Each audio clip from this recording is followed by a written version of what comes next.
राष्ट्रवादी पक्षाच्या घटनाबदलाबाबत प्रफुल्ल पटेल आणि सुनील तटकरे यांनी सुनेत्रा पवारांकडे बाजू मांडत स्पष्टीकरण दिल्याची माहिती मिळते. मात्र या स्पष्टीकरणावर सुनेत्रा पवार समाधानी नाहीत. त्यामुळे घटनेत बदल केल्यानं पक्षात 2 गट पडल्याची माहिती सूत्रांनी झी 24 तासला दिली आहे. पक्षाच्या घटनेत बदल करून अध्यक्षांसोबत कार्याध्यक्षांकडे अधिकार द्यावेत याबाबतचं पत्र पटेल तटकरेंनी निवडणूक आयोगाला दिले होते.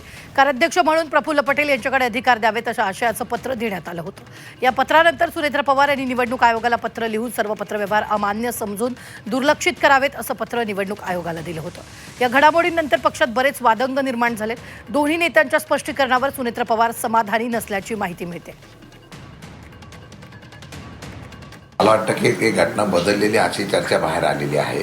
त्यामध्ये 2 जे आहे सेल आहेत ते रद्द करण्यात आले किंवा बदललेले आहेत.